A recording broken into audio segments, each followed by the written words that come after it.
What's going on, guys? JSGC here, and we are here for another Manchester City video. We're going to be talking about potential central defensive midfield targets for Manchester City going into January. As we already know, Jorginho didn't join Manchester City. We never signed a central midfielder in the summer. Leaves us a little bit short, so I'm going to be having a look at some fixes for Manchester City, whether it's players already at the club, promoting players, or bringing in new players. Just wanted to say before we crack on with all of these players and who I'm going to talk about, just wanted to say if you could help support my channel, make sure that you subscribe, put your push notifications on.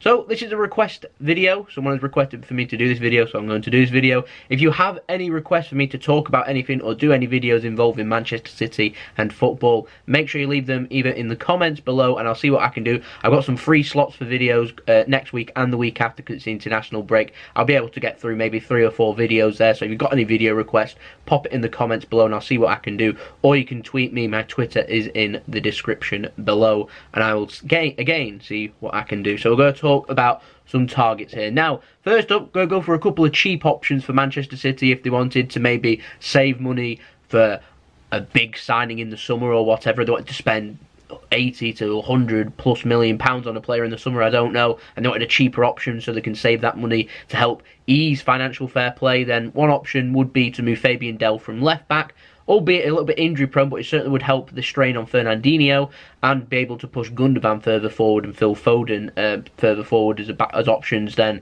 for Kevin De Bruyne also, who's coming back from injury, and Bernardo Silva and David Silva, so we're not short on numbers. And if we push Delph further forward, we're going to need a left back. Obviously Benjamin Mendy's already had 1 injury, he's currently got a 2nd injury, so it looks like he may well be injury prone too. Don't hold me to that, but he might be injury prone too, so we might be looking for a left back fix. And if we can't find any viable or cheaper options, I'm saying cheaper options because I presume that Man City aren't going to spend any more than £44 million that what we offered for Jorginho on a player.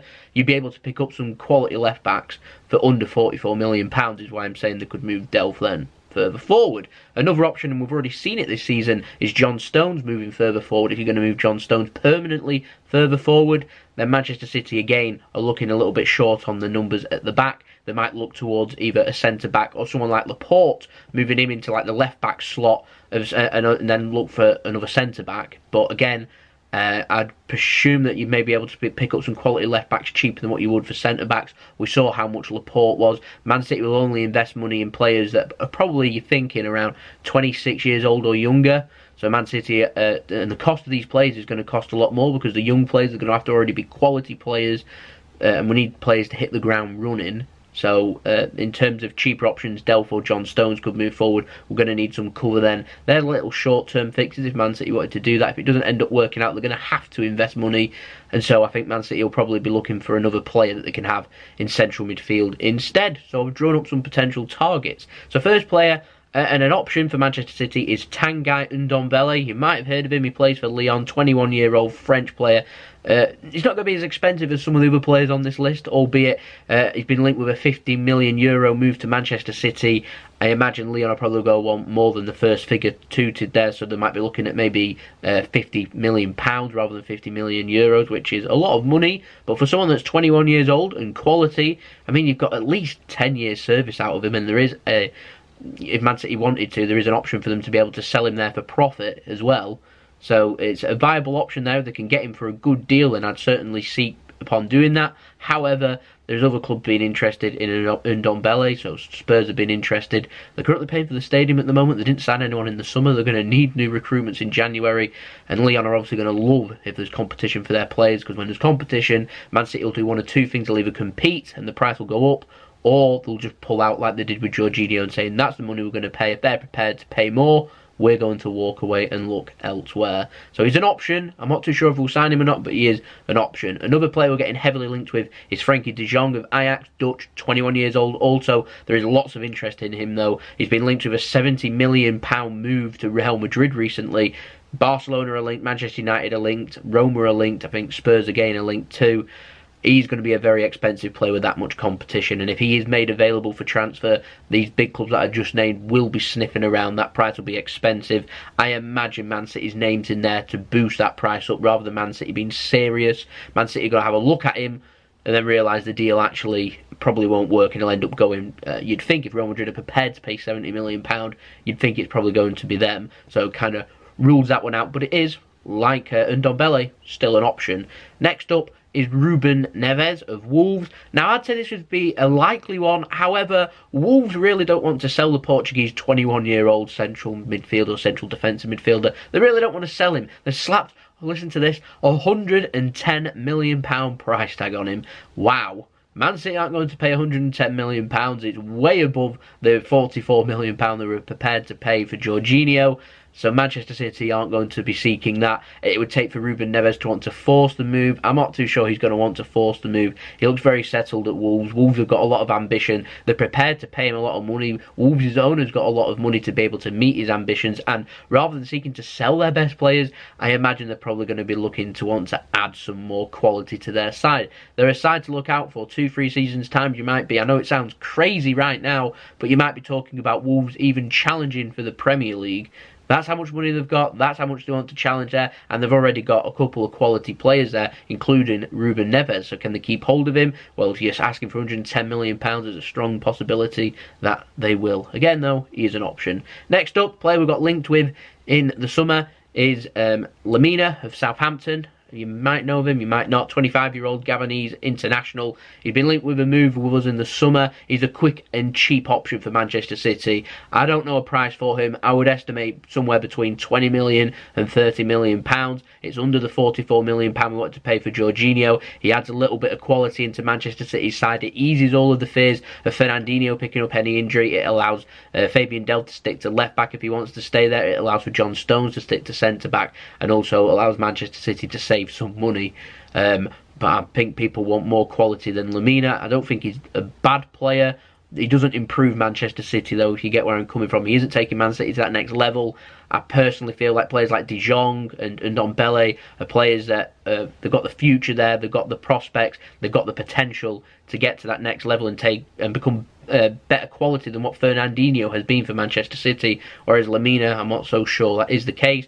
However, Pep works wonders with players. He can work a miracle. He can make players that seem average into workhorses and turn them into phenomenal players. So if Man City wanted to explore down that route and Pep Guardiola gives it the big thumbs up, I'm always going to support Pep Guardiola's decisions, because look how strong Manchester City have been with each and every player that they've brought in and current players at Manchester City. Each of them, bar Yaya Toure, really has improved under Pep Guardiola, in my opinion, in some way or form. You just need time. That's literally all he needs. So yeah, if Man City were to go down that route, cool. I'm personally, I'd go for someone else, but there we go.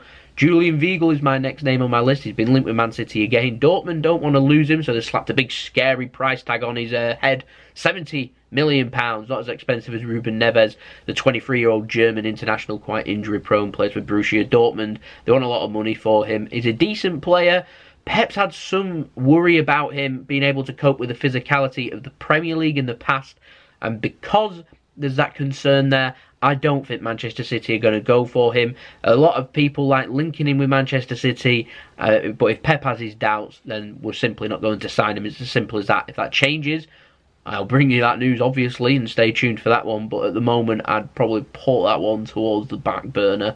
Next up, one player we have been seeing scouting over the last week or so is Milinkovic-Savic. Serge Milinkovic-Savic. I think he still plays for Lazio. I don't think he moved in the summer, but he's a 23-year-old decent player. Again, he was going to come with a hefty price tag, but he's got a decent age on him. He's a good, well, you wanted to use the youth term, a good baller. He's a fantastic passer of the ball. He likes to move the ball forward, and certainly offers quite a bit of physicality to Manchester City's midfield. He's kind of here, there and everywhere type midfielder, and he brings a lot of quality to Manchester City. But like all the other players, when you're getting linked with players of quality, other teams are sniffing round, the price tag goes up and things end up just becoming too expensive for Manchester City. Gone are the days of Man City just paying any fee that club wants to. They want to be able to get, not prudent, but they want to be able to get the best deal possible for Manchester City. So we're not getting ripped off by clubs because, oh look, Man City's here, they're going to pay 20-30 million more than everyone else. We're the Premier League champions, we're sitting top of the table at this moment in time. If players want to join us, they want to join us because we're good, not because we're wanting to pay 20-30 million pounds more. That's what Manchester City want. And so if that's the reason for him joining us, then he won't end up joining. And obviously Pep only wants players at Man City that want to be here. So they have to kind of force through that move. They have to say, I want to join Man City. Mendy said it eventually.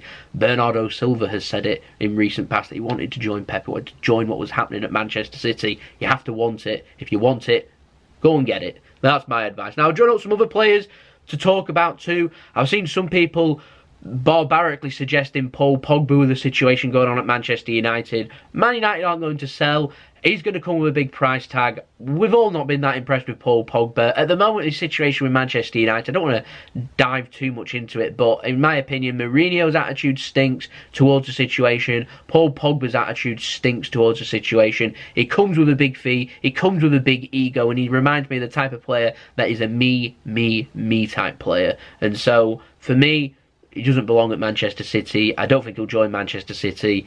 It reminds me of the personality, really, that belongs at Real Madrid with that kind of attitude.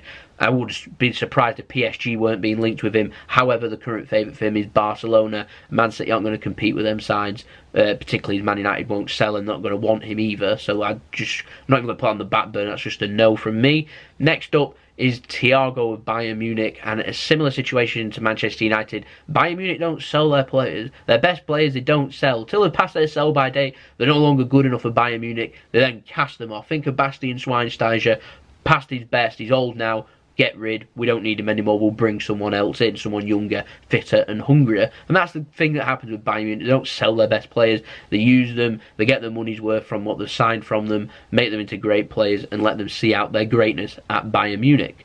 So again, I don't think Thiago is an option at Manchester City. So yeah, I think we're in a bit of a sticking block. I'm sure over the coming months there'll be more potential central midfield targets. I'll keep an eye out for that one. I do run transfer news weekly, so if you want to stay tuned for that one, make sure that you go and check out the latest videos, and make sure that you subscribe, put your push notifications on, and I'll keep you up to date with all the central midfielders that City are getting linked with, and if anything's getting warmer and warmer, I'll be the first to let you know, so make sure you stay tuned for that. Don't forget, if you've got any request videos for me to talk about anything Man City and football related, like I said, comments or Twitter in description below, along with my Instagram if you want to go and follow me on there and check me out on there. Feel free. My email's also on there if you want to go and hit me up with any business enquiries or any sponsorships for any videos. Then make sure that you do email me. That's in the description. I'm going to leave links up to my second channel, Jason Sidlow Travel Man, running all of my travel vlogs and everything on there, uploading this Wednesday, so stay tuned for that one. Go and check that out, like and subscribe over there, along with my brother's partner channel, Mixed Doing Mixology Drinks. I'll leave the links up to them at the end of the video if you want to go and check them out, like and subscribe over there. Don't forget to share this video, help it grow, help my channel grow. That would mean a lot to me. I'll see you all again tomorrow for the analysis of the Hoffenheim Manchester City game today in Germany, 5-6. Stay tuned for that one. I'll see you all then for that analysis tomorrow. So it's been JSGC. Hope you have a wonderful rest of your day. I've really enjoyed doing this video. Peace. Ciao for now.